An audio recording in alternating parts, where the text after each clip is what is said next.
Greetings. You're watching Tales from the Closet. This is user-supported, listener-supported 88.9. Just kidding. Hello, everyone. How are you? Are you good? Are you driving? Are you doing laundry? Are you ignoring friends, family, your boss? Thank you for joining us. Today, on a very special episode of Tales from the Closet, I'm joined by 3 friends and too many candles. For those of you listening to this podcast in its audio format, know that there's also a video. And you can watch me struggle to hold 10 fake candles and 1 real lighter that I'll probably get in trouble for lighting indoors. Let's kick things off, shall we? You guys want to jump right into it? Who are you? What do you like to do? What did you listen to on the way in today? Let's start with you, Ella. My name's Ella Baker. I'm a educational psychology doctoral student and an administrator. I listened to my breathing on the way here because I was late and freaking out.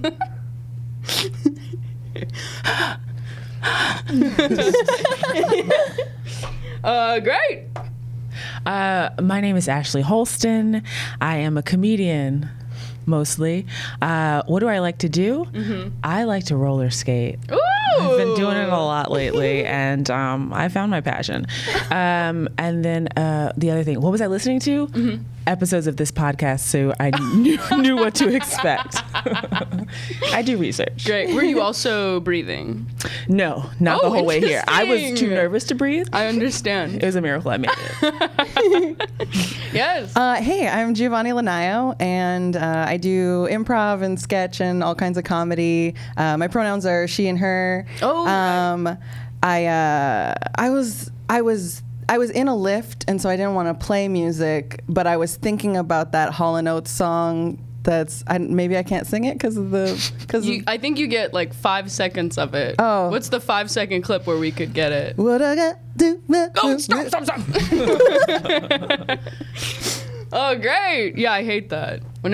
I always want to listen to my own music, but I feel very bad being in an Uber and putting in headphones. That feels like rude. I wouldn't mind. I wouldn't think anything of it, but I forgot my headphones. I wouldn't feel rude because they don't want to talk. I don't want to talk. I was going to say, as someone who's driven Uber, leave us alone. Really?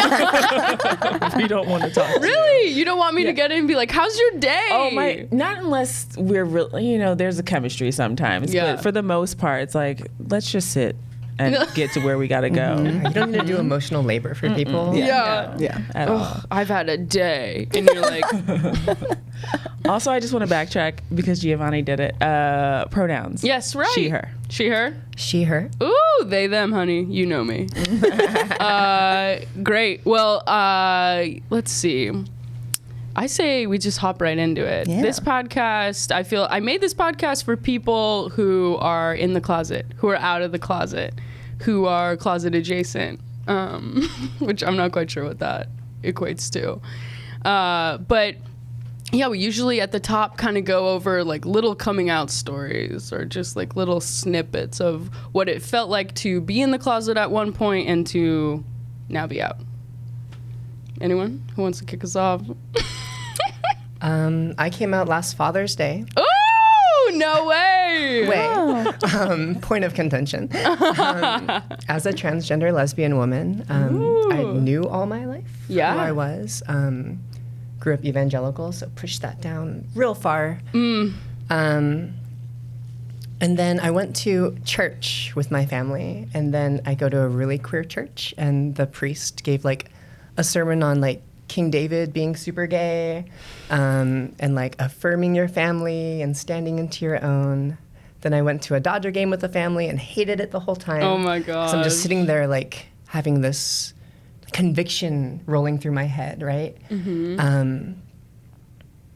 And like kind of feeling like a fraud around my family. Yeah. And my wife at the time. And then I think it just got so much to the point where I felt like I was going to explode of like nervousness and anxiety. Oh my God. That when we got back home, I just kind of like threw up like coming out on everybody. I was like, oh, and I'm trans and I like women and like I've thought this forever. And it was so much all at once that like I don't think anyone knew how to process it. Oh my God, yeah. Yeah. Totally.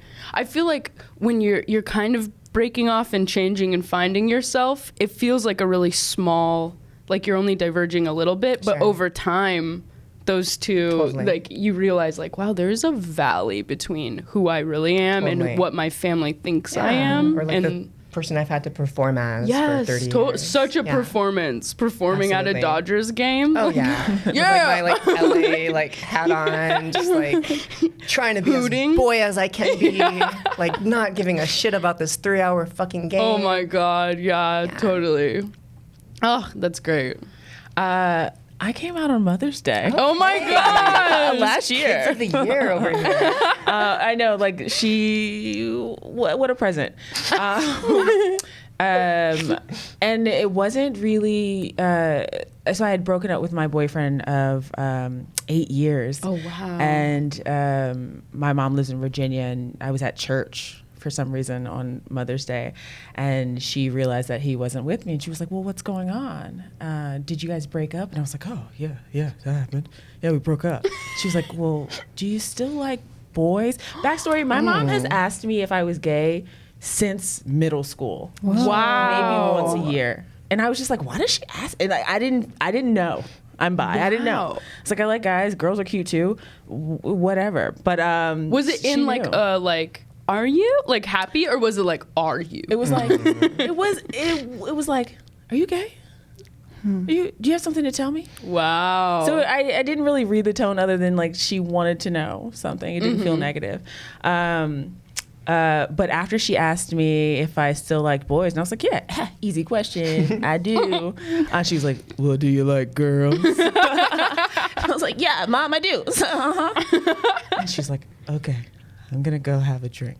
Really? Which is because my sister came out maybe 5 years ago, and my sister always told me, you're gonna kill Mom if you come out. Oh my God. She's joking. Yeah. Sure. Is it 2 kids total? Three. So I have a younger brother. Oh, wow. Yeah. So it's only a matter of time. We'll see. Time around. My brother and I are both gay, and it was the same thing. Very like Christian. Did he parents. come out first, or did you come out first? Yeah, my mom called me and was like, "I think your brother might be gay," and I was like, "I think I might be too." And she was like, "What?" Double whammy. Yeah, exactly. Nice. I was like, "You get no time to breathe," and I am sorry. It's really great that you can just like hop on that though. Yeah, I honestly, through his labor, thank God, I was able to be like, me too. Yeah, that's the best part. And it's my younger sister. She's paved the way for me so many times. It's my younger brother too. We're both just like, hey, you do it. We'll get to that. Yeah. I'm pansexual, and I remember being like 10, and my sister's older. She's like 5 years older, so she would have been in junior high, and she and her friends were talking about a boy that they knew who was bi, and I'd never heard that word before, and I interrupted, and I was like, what does that mean? What are you guys saying? What does that mean? And they were like, it means you like boys and girls. And I was like, like the fact that there was a word for it like blew my mind, and I was like, as I had known since I was 5, so I was like, I don't know what that means. I'm not gonna worry about it, but like, I know that's a thing, that there are boys I think are cute, there are girls that I think are cute.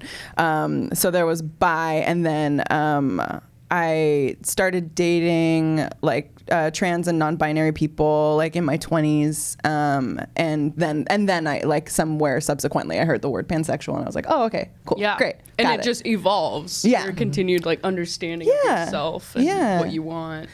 Coming out was interesting. I had been talking about, I was doing stand-up for a long time, and I had jokes that revolved around the girl that I was seeing at the time, and I was comfortable with that. I've slowly been coming out like throughout high school and college and like all the time, but not to my family. And I had my first like big gig in LA. I was like headlining at the Comedy Store, and so like everybody came, like all my cousins and my aunts and uncles and my mom.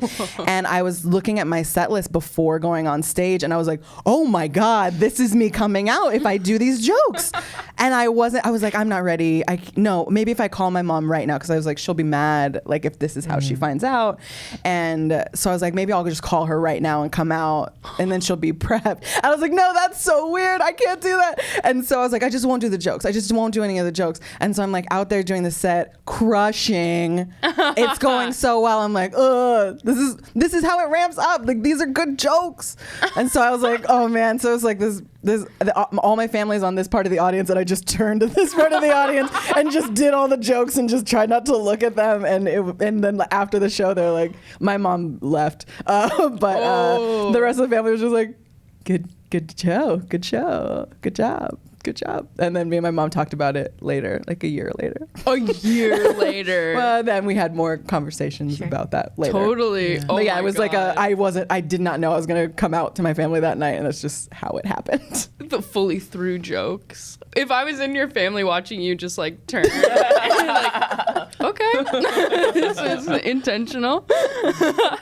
That's so interesting to backtrack a little bit, but there was a guy who was bi that everyone was talking about. I feel like I didn't hear of bisexual, like masculine people until like way later. It was like all bi females in media. It was like, Definitely. Britney Spears is kissing someone again. You know, it's like. Similarly, I didn't know Black people could be gay Wow. until I was much older, because I had never seen any. That's it. Well, Then I found out they could at Disney World. Is where I found out. No way. Yeah. My family did a family vacation, and we didn't realize it was like gay pride at Disney or something. Yes. And it was like everyone wearing like purple shirts, and my dad's like, what's up with all these purple shirts? And it was just like their color, and I finally saw Black men who were gay, and I was just like, oh, that's something. Oh my God. Yeah. Of all places. I had the exact same experience. My first moment of realizing I was gay is I was in Brownies, which is like the Girl Scout intro. We go to Disneyland, and it was on Gay Day. Wow. And so I was like in line for like what's that log one that goes into the water? Splash Mountain. Splash Mountain. Yeah. In front, and two women were in front of me, and they were like kissing and like and I was like, why are these two moms kissing? Like, I just thought like, whoa, sometimes moms do that. And I like went home and was just like, oh my God, that was it. And then I pressed that down for a very long time. Oh, totally. I didn't know that you could be a trans lesbian for so long, and that like kept me trying to be bi or straight for so long. And guys, I gave it a shot, but it's not working for me. Well, yeah, that's really interesting because it's like there's so much to sexuality. It's like who you are bringing to the experience and who you want. Yeah. And people focus so much on like, well, you are defined by who you want. Absolutely.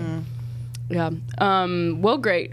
Today, each episode, we kind of have like a haunted word. I'm sure you guys have all noticed we're in the back of this spooky discount store. And so our word today, it's really more of a phrase. It's pray the gay away. It really did just start raining, so everyone knows outside. Pray the gay away. Who has heard it? Who has tried it? I've heard of it. Yeah? I did not try it. You didn't try it? No. I was lucky to, or I don't know if it's lucky, but I didn't really like accept that I liked women until very recently. And when I realized it, I was like, okay, that's okay. Like I was at a point in my religion where I could accept that. Yes, totally. But I think I maybe didn't think of it for a while because of my so maybe it was more subconscious. Yeah. You were just like, that is not an option. And right. Yeah. Exactly. But you didn't have like fraught, like listening to music while on long walks. Like, no. Yeah. Okay. No. Interesting. Just you. Me? What? I did try. I grew up in church and then and stayed in church through into adulthood, and when I would get asked to be in leadership positions, like within the music department, so I was like asked to lead the children's music, or asked to, move up to being one of the backing vocals on a microphone, things like that. And I was actually upfront about like, I am bi, just so you guys know. I don't want that to come out some other way, some other time. I want to be in control of that information.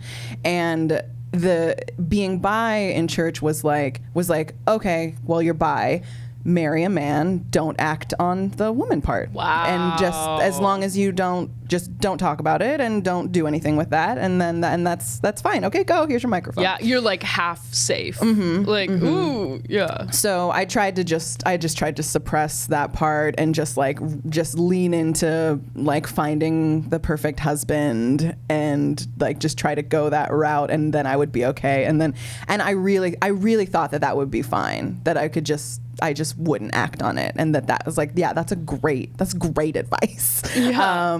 But yeah, over however many years, it was like, oh, this isn't going to work at all. Oh, totally. Yeah, I similarly was like, oh, I have this. I kind of thought like everybody was gay and like everyone was dealing with that, and everyone had just like figured out how to get that on lock, and it was just me who was like spiraling. And same thing, and like a weird the advice for people who were gay, which I was never bold enough to like come out and say it until like in my 20s. So I was just kind of like, when the topic would come up, I would just be like, like listening as like, I'm just listening. You're not talking to me, But it was like, oh, just be celibate. Oh, if you're gay, it's okay. Like, that's fine. You just have to never hold a hand. And that's the answer. And I was just like, cool, so that's the answer. Like, that's crushing. That's a nightmare. Like, that can't be for me. And so, yeah, I just pushed it.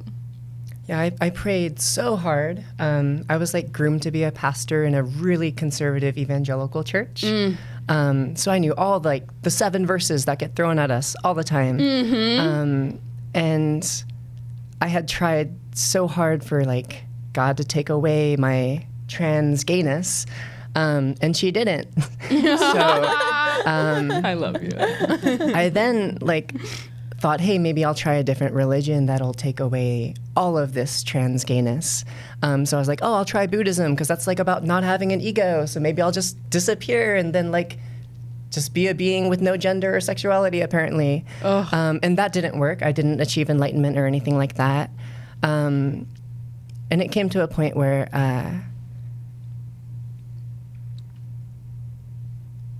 I just was sitting in church again and then having that whole narrative sort of flipped, and being one of empowerment and not one of disempowerment.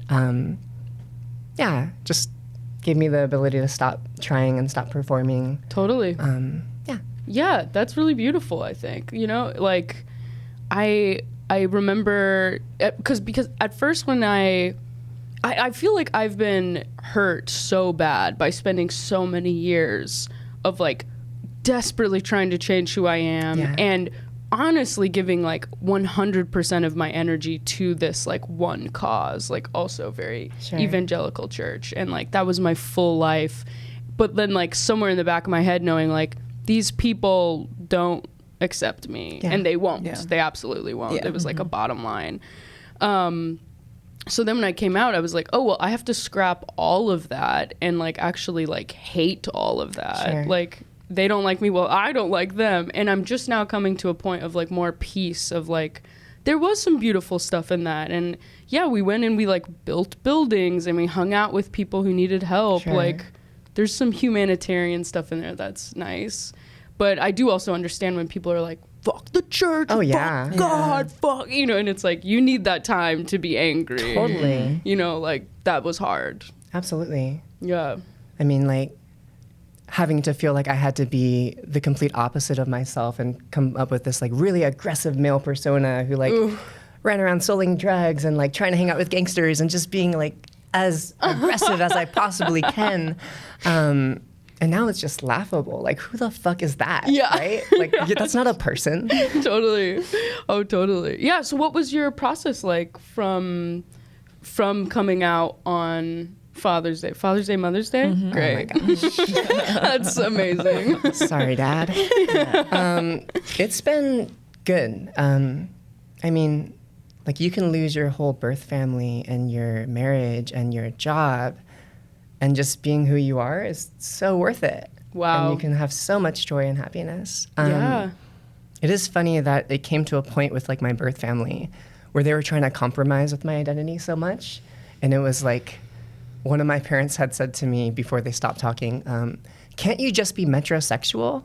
I was like, so many levels of no to that. Oh, gosh. Yeah. Full, like, parent talk, you know? Yeah. My mom, because I've talked to her, I'm still kind of figuring out, like, do I want to try hormones? Sure. Right now, my plan is, like, I think I'll try top surgery, see how I feel after that, and go from there. And my mom, like, tries, you know, but she still accidentally will say, like, horrible things. And she's just like, I don't know, hormones sound dangerous. And I'm like, interesting. You know, I'm just like, well-meaning, horrible things. So well-meaning, but I'm like, I am the one living in my body 24/7, and you are not. You're living in your garden where you, like, spend all your time. She recently told me that she watches this podcast, so hi, Mom. Hi, Crystal. Hope you're having a great day. Yeah. What about you guys? What's the parent sitch like? My mom is, I think, because I'm across the country, it's not too much to deal with. Because when I talk to her, we don't talk about who I'm dating or anything. But every now and then she'll reaffirm if I am actually still liking women. And I am. Yeah. So she moves on quickly. Do you think she's, like, testing to see, like, oh, is this a phase? She really, because I know with my sister, the thing is, she, like, would confide in me about how she felt about my sister and just, like, hoping it was a phase. And so I know. Oh my gosh, you have, like, all the cheats. Yeah. You have all the answers for what's coming on the test. Exactly. So, yeah, she's. I'm hoping, I know she's hoping that I, like, find a man and marry him. But I also know that she accepts my sister and her wife. And oh, wow, your sister's married. Yeah. Oh, beautiful. Yeah. I'm telling you, she really laid down some groundwork for me. Really. Yeah, they got married at the Justice of the Peace, and my entire family went and was really supportive. And my sister also never came out, so I never felt like I had to came out. Like, she just showed up with her girlfriend. Oh, wow. And, like, we're like, Brooke's friend stays around a lot. Wow. It was the friend route. Yeah. Oh, yeah. And then she was like, nah, she's my girl. Just, like, chill. Just like that. Yeah. My 4 sister words. is very bold. That's all you're gonna get. Yeah. So I similarly am just like, you'll accept it. You'll deal. And then my dad, he's just a really good man. Yeah. Yeah. He loves me regardless, and it's just like, I just want you to be happy, baby. Oh, so, that's great. I'm lucky. That's sweet. Yeah, that's really sweet. Yeah. My parents are fully on board. It didn't necessarily happen right away, and I do feel aware that, like, my mom might see this, and it was hard to talk about initially, and I remember, like, it was something I felt like we couldn't talk about for a while, because it just seemed very hard, and then out of nowhere she was like, how is Nicole?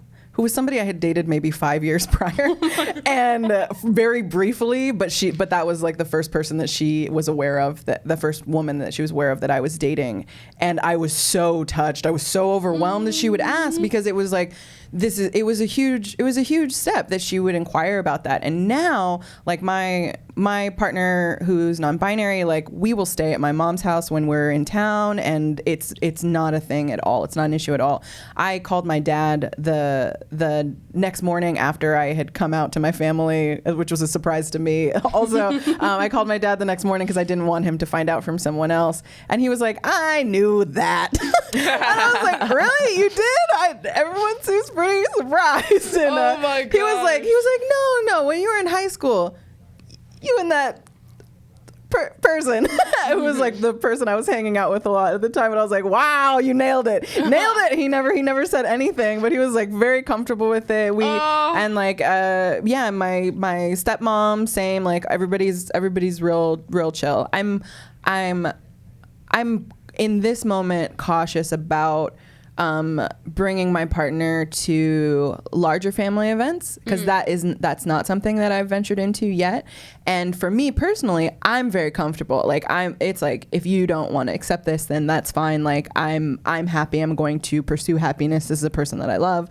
But I'm more aware in my big family that there are baby queers coming up. And so now it's important that because I'm the first out person in the family, that I don't make it hard for them. And like what I feel a certain amount of pressure that what I do, they will see and go, okay, I can never bring somebody home. This went really badly for Jiavani. Oh, interesting. And I don't want them to feel that way. And like I feel like this is a formative time for a lot of the younger kids in the family, and they're figuring things out about themselves. And I don't want them to feel scared because I was too brazen, because I'm super comfortable, because not everybody is as comfortable as I am. So you're afraid maybe you'd be too bold, and then the reaction that you would get would be like scarring for someone to watch, that might keep them from coming out. Yeah. So I know that they see me on Instagram, and I'm happy and I'm having a great life. Yeah. And like that's good. And I feel like I could blow that out of the water if they see everybody turn on me. Which I don't know. I don't know if that would happen. I don't know. But now I feel like I have to be careful, and I can't make decisions just for myself. Like, which is weird. But the perfection that we put on ourselves, like that pressure of perfection of like, I have to do this perfect because it's all riding on me, I feel like has to be not okay, right? Like that's way too hard. I remember my uncle would always come to like events with like his roommate, and now looking back, I'm like, could someone just had said boyfriend? Like both my brother and I were flaming gay, just sitting right there. Like, God, it would have been nice not to have like his like roommate who like rubs his feet. Please, someone decode it. Like just one step forward would have maybe saved me like 10 years of being in the closet. I don't know. We talk a lot, I feel like, on this podcast about the like generation coming up and how positive it seems. Like just gender fluidity, sexual fluidity, like everyone being so much more open, and that's so fun, but it is still kind of like, well, the dinosaurs are still here, you know, like they still roam the earth. What's going on? Yeah, I think that comet's coming, though. I mean, I taught in an evangelical prep school, and when I left for coming out, I had tons and tons of queer kids, both out of the closet, alumni who had recently graduated, kids who are still in the closet reach out. Wow. Just having that person, right, whether it's your family, your workplace, that people can look to and realize that, like, hey, I don't have to be a secret. Yeah. Is so affirming and valuable. Absolutely. Yeah, I don't have to be a secret. Yeah. Wow. Right? Like there's nothing that needs to be secret. Yes, about this. Exactly. Yeah. Ugh. And what do you do now? You work? I work in education, so I'm working in educational programming for nonprofit charters in California. Oh, fun. And I'm an ed psych doctoral student. Oh, that's so great. I feel like my favorite part of this show, to be quite honest, is the questions. So, should we just move on to the questions? Yeah. How you feel? Okay, good. I'm down. We've got some good ones today. For those of you listening and watching, please feel free to submit some user questions. If you have any questions for us in the panel, we have an anonymous survey, and it's anonymous for people who are in the closet and want to ask a question but not have their name on there. But you don't have to be anonymous, so feel free to put in your name, your age. That's it. Your pronouns. We would love to hear from you. Okay, first question. Mm-hmm. What are some really positive experiences that helped you come out more easily?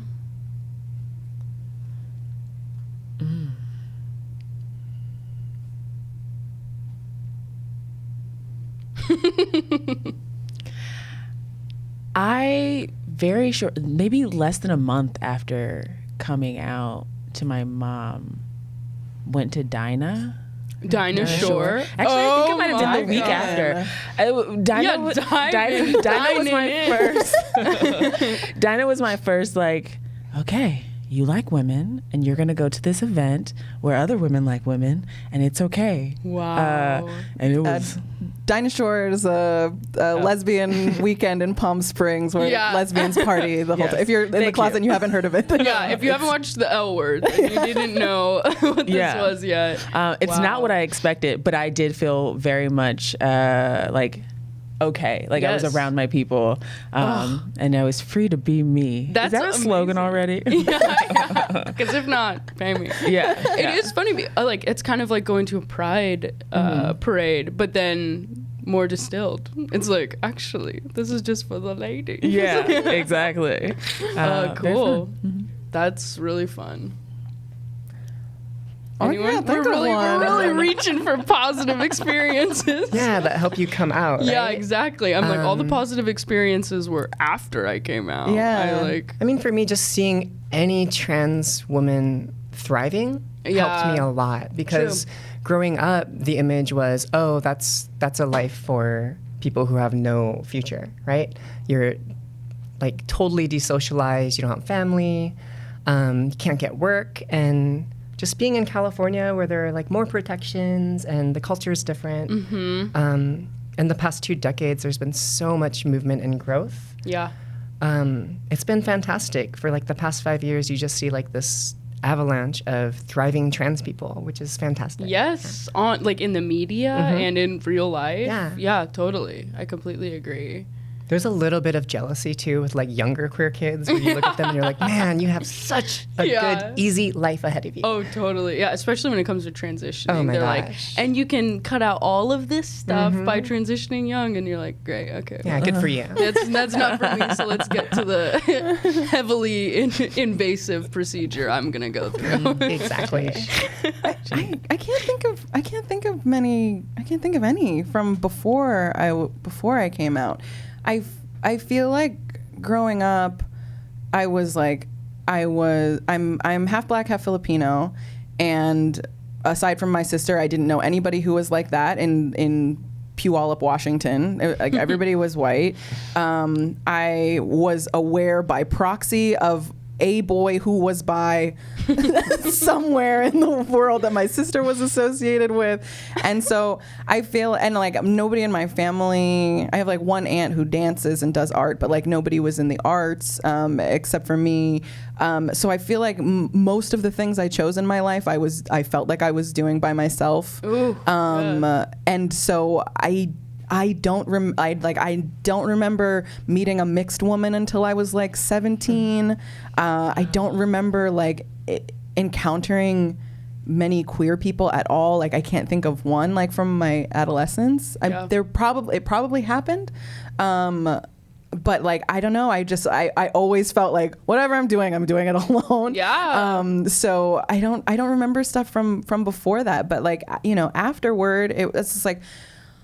Afterward, I felt it like after coming out, I feel like there were a lot more people who were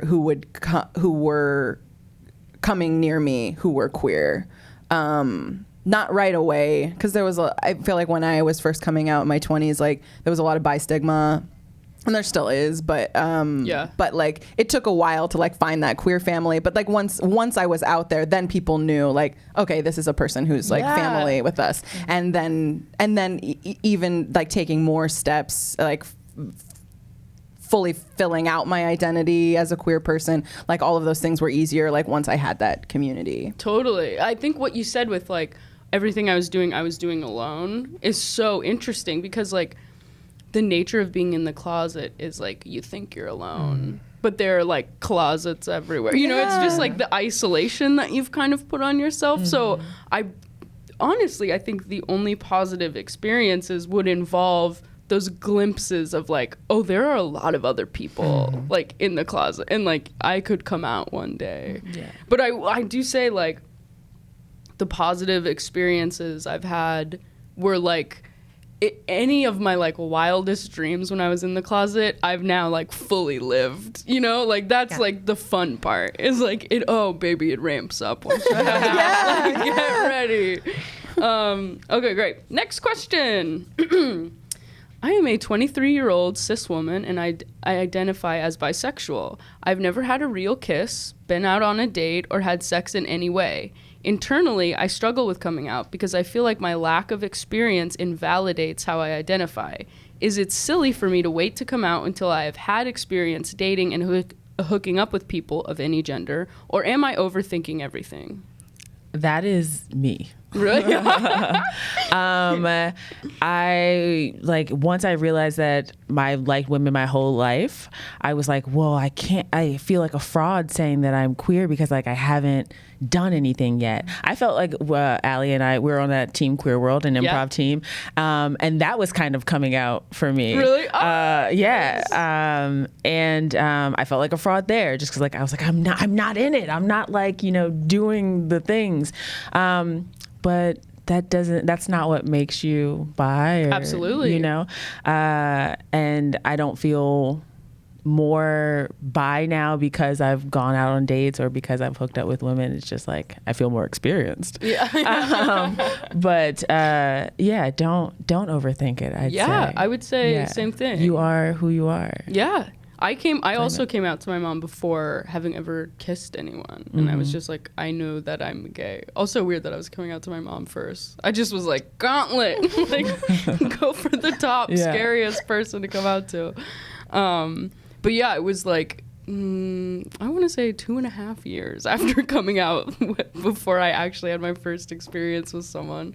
And those 2.5 years were just like, oh my God. Like, what do you do? I don't know. Yeah. The weirdest dates. I feel like my first date, oh, baby, looking back on this.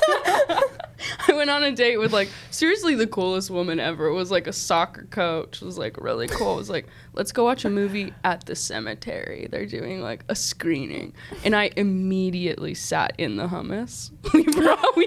It was dark out. We brought a picnic. I sat in the hummus. Too embarrassed to say anything. I'm using the blanket to wipe the hummus off of my ass next to her the whole time being like, are we going to touch? I think our elbows just touched. Like, this is too much for me. Like, I was just like, well, you can't touch with the hummus, but I was just hoping it wouldn't come into play, you know?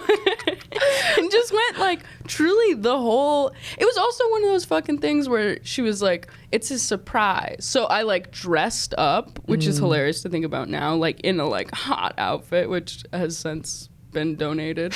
And it was just like truly so femme, but like with a collared shirt. And then there's hummus everywhere, and she didn't know. Like, I kept it a secret the whole night because it was dark, and then I sat in her car, and then I got out, and then we never talked leaving again. a hummus ass print on I really hope it was dry by that point. It was just some hummus flakes is really the most that I can hope for. Jeez.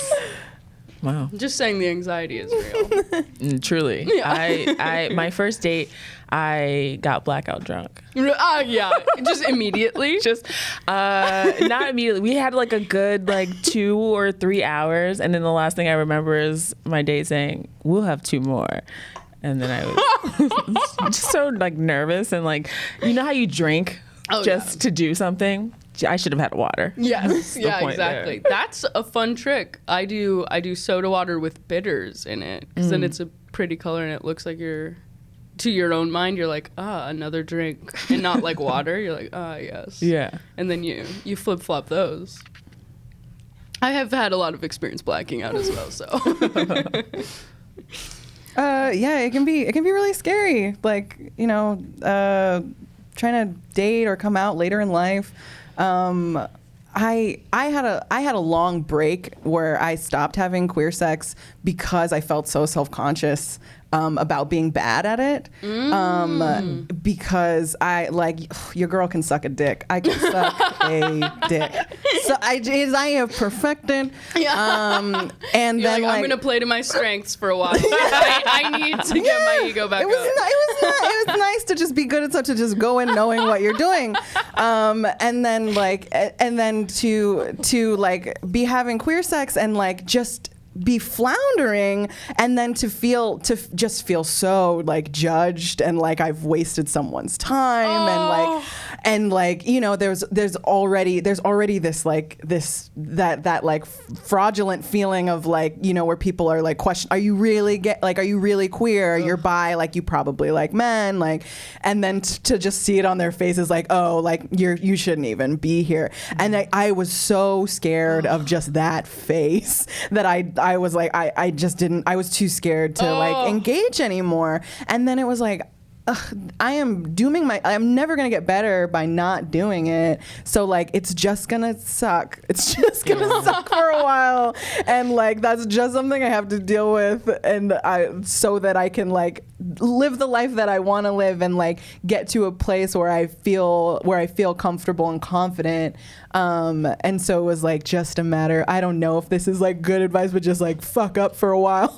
That's good life advice, not just like queer advice. Like you're not going to be great at anything when you first start. I mean, you could be, but like, you know, it takes some time. And it's also patient. Like with any sex, it's like communicative. I feel like if you're hooking up with people who make you feel like you're wasting their time, next, like absolutely not, like nightmare. But it is interesting that we all feel like we came out late, quote unquote. I'm like, there's no late.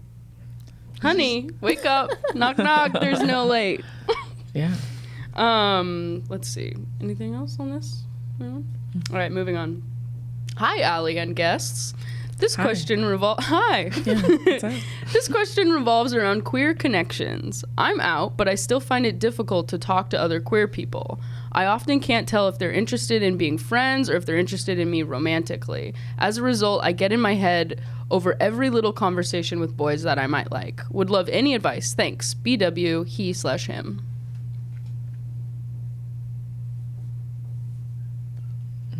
Queer connections are so beautiful and important and wonderful. Finding those friends can be hard. I usually try to make my intentions really clear up top. Like, I mean, I'll choose a lot of wording that's like, oh man, like you are so fun. Like I'll be upfront. I'm just like, I am looking for like more queer friends. Like it would be so cool to get a group of us together to go dance, or like, are you into crafts? Like Akbar has a craft night. Like it would be so fun to get some friends together, so that I'm not wondering or misleading anybody into thinking that the relationship I'm pursuing is anything other than what it is. Yeah. I have actually made a lot of friends through Tinder. Oftentimes it starts as a date, and then like I'm clear by the end of it what I think of moving forward. Totally.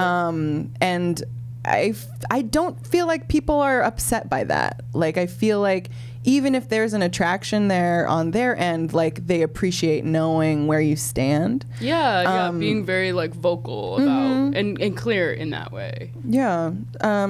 So the question's about like finding. Yeah, kind of just like that awkward feeling of when you're like, is this romantic? Is this not? Like, I think that also comes from like there being so much of my life no one was an option, you know, and now all of a sudden like anyone could be an option, and everyone I meet I'm like, are we gonna fall in love? Like, and doing that like dance where you're like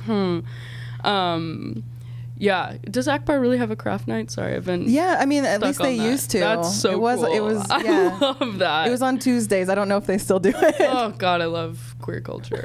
What about you guys? How do you I am currently in a will they, won't they. Ooh! So I'm going to take your advice. I met this girl roller skating, and she was there on queer night, and I like invited her to skate one day later, and she brought her friend. And I was like, oh, maybe this is not a thing. I don't know. But then afterwards, she seemed like she was lingering around for something. So I don't know. Maybe I just need to be a little more clear. Yeah. It's true. If you're really like going after all the like subtlety things, it's a nightmare. I say you can just cut that out. I don't know that I can, because I realized that she might see this now, and I like started sweating. You have, I would say, maybe 2 to 3 weeks to get this taken care of before. Is it hot? You just throw up. We're like, Ashley, are you okay? It's okay. Continue. Keep going. Yeah, I have made a lot of friends through Tinder too. And for a while, my bio said looking for friends. And then I feel like that also, some people saw that and were like, oh, okay. Oh, yeah. You know? And I was like, that was me. Yeah. Sure, friends. Sure, friends. Okay. But then, yeah, I feel like once you hang out with the person, you can kind of get a gauge of like, okay, this is going one of two ways. Totally. Yeah. Do you feel like if you say you're looking for dates, it puts too much pressure on like making a connection? That's or interesting. A pro tip on OkCupid, I said I was looking for queer friends. Went out for a friendly date, and now she's my girlfriend. Yeah, exactly. Yeah. I'm just here looking for queer friends that I want to get married to. I think that there's a way to talk about it. Like if it's somebody that you're genuinely interested in, I feel like there's a way of saying like I really like hanging out with you. You know, if this ends up being something, I think that would be something I would want to explore. Yeah. But if we ended up being friends, that'd be okay too. But I like you. Mm-hmm. Can you come with me? Just say what you're just holding hands with a friend. Look, I really like you. What did you say again? Yeah. I need some of that. Yeah, it is hard. I definitely remember when I was first like going out and meeting people, it was just like I was going on dates with people that were absolutely not my type. I was not their type. It was just like so thrilling to like have a date. Yeah. Amen. And I was just like, wow, this is crazy. Like, what? Your sister studies what? You know, and just having like the most wild conversations about like their sister's major maybe changing. And I'm like, it's been 3 hours, but I don't care. Like, I'm on a date, you know? Yeah. So I feel like that slowly refines until you like are going out with people where you're like, okay, like, let's get married. Okay, great. Next question. I am bisexual and just became a worship leader at a church at the college I've started at. It's the only group that's made me feel at home since I got to college. I've wanted to come out for a while, but I'm afraid that coming out will cost me my place as a leader and the only group I feel supported by. Is there a way to minimize the damage coming out may do? I want to help other queer Christians, but I'm not sure how. That's so hard.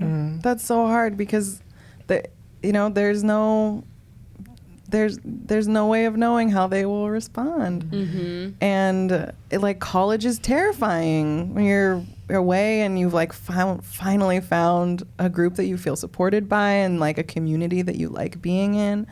And I feel like Christian culture is it's very unpredictable in terms of what they'll do. And I think that like if you're committed to coming out, like and I can't speak to anybody's timeline of what's right for them, but that anytime you're coming out to anyone, to know that that's a relationship that you might lose and that's their loss, and that you'll never you don't have to be alone. Losing those people if they don't choose to embrace you, which would suck. If they don't choose to embrace you, that's not the last group of people that you'll have a connection with. That's not the last family that you're gonna have. And it's terrifying. It's so scary.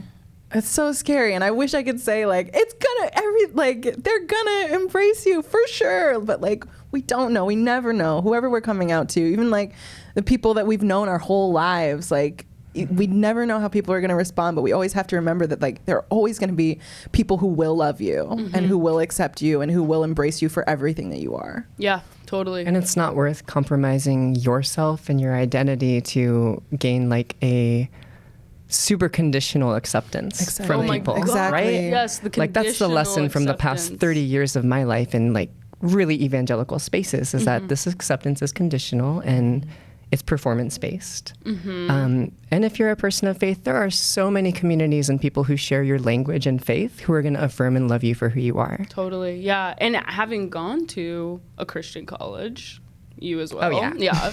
Yeah. It's like I wish I know this exact anxiety that they're talking about of like, wow, will the whole school know? Like, I went to a small school where if someone came out, everyone knew about it. They were moved to like a solo dorm. That was like the school's answer, like a literal isolation dorm. And I just wish I had come out earlier, because then I probably would have woken up and made some decisions. Like, it's not the end of the world to switch schools. Yeah. What if I had gotten to do, you know, a final 2 or even my final year at like a very open school where I could have flourished? Wow, that would have been great, you know? But I move away from any sort of conditional love. Oh, great. All right. Final question. Have you ever befriended someone later to learn that they had beliefs that you strongly disagree with? I've been friends with someone for a few months, and I just learned that they're very religious, against abortion, and believe all gays go to hell. It's made me really uncomfortable, and I'm unsure how to handle it. He's also trying to convert me. Some context. He's 17, homeschooled, all of his friends he has met from church, and has no desire to go to college. Maybe I should remain his friend to help diversify his thoughts. Oh. That's some missionary work. Wow. Yeah. It is. True.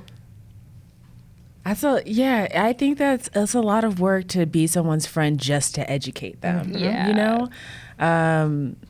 I don't want to say don't be his friend, but that's also what I want to say. Yeah, I think so, dude. I don't think you have to be someone's friend because you think you could teach that. That's a wild labor to put on yourself. Yeah. Also, like, you're not going to be a good friend if you're like condescending and thinking that you're the one teaching them everything. Yeah. Just from that angle too. True. Yeah.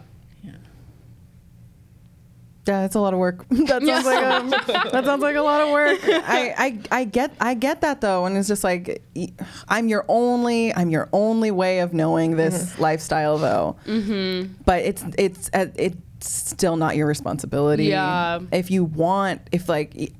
I get it when you like, especially if you've known somebody a really long time and you don't necessarily want to stop being friends with them, even though like they don't treat you great or the way that they think is not great.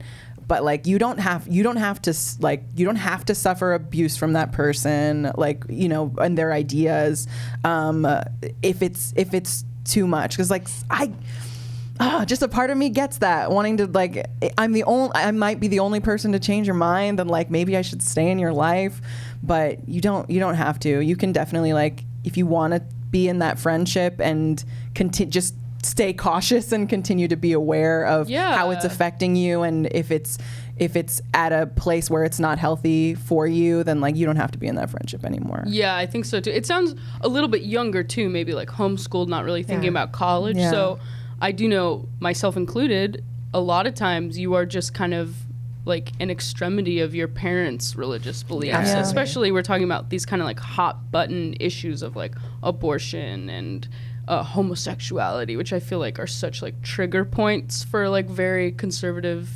families. So I professed all that bullshit till I went to college.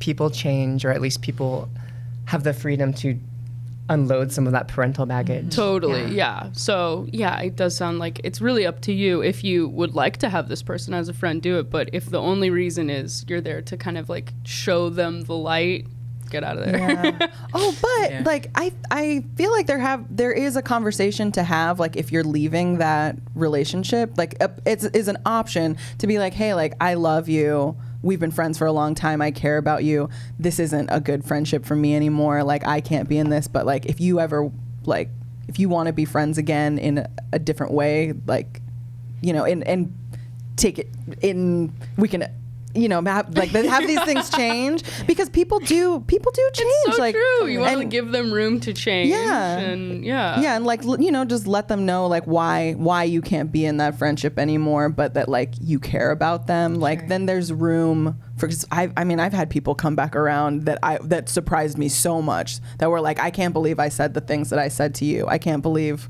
like how mean I was to you. Yeah. And it's just like, I never expected that apology, but I did like express like why the behavior wasn't acceptable to me, and that's why I was leaving. But like, I care about you, but this isn't not okay. Yeah, totally. You're allowed to say, this isn't a fit for me. Wow, great. Well, let's hop right into plugs. We are going to close out the show, but where can people find you guys if they want to talk to you, should you wish to be found? I'm on Instagram, and I just started a new webcomic called How to Be Trans, which is also on Instagram. Awesome. Yeah. Cool. Oh, that's so cool. Oh, is the little handle going to come up? Yeah. Okay. I am also on Instagram, and I also have a monthly show at the Inner Sanctum of UCB, first Wednesdays of every month at 8:30, called Black Girl Magic. It's a party. Yeah, it's a great team. Yeah, Instagram is a great way to get a hold of me. I'm comfortable replying to people at Jiavani. And I'm also to be found at the Upright Citizens Brigade Theater on many nights doing musical improv and all kinds of comedy. So yeah, I feel ready to be approached if you have any questions about being mixed or being queer or dating or anything. Yes. Oh, great. Well, thank you so much for being on the show, you guys. And thank you so much for watching and listening. Please drop us a line. Say hi. We would love to hear from you. Have a great week. Goodbye. Hey, what's up? It's Ally. If you like college humor and you want to support us, please sign up for Dropout. For the low, low price of a bag of crickets for your pet lizard, you'll get videos a whole week sooner, to chat with us in the Dropout Discord, and exclusive content such as my show, Total Forgiveness. By the twilight's last gleaming. Sign up for your free trial today, and please send me a picture of your lizard. I want to see her. I want to see her dance.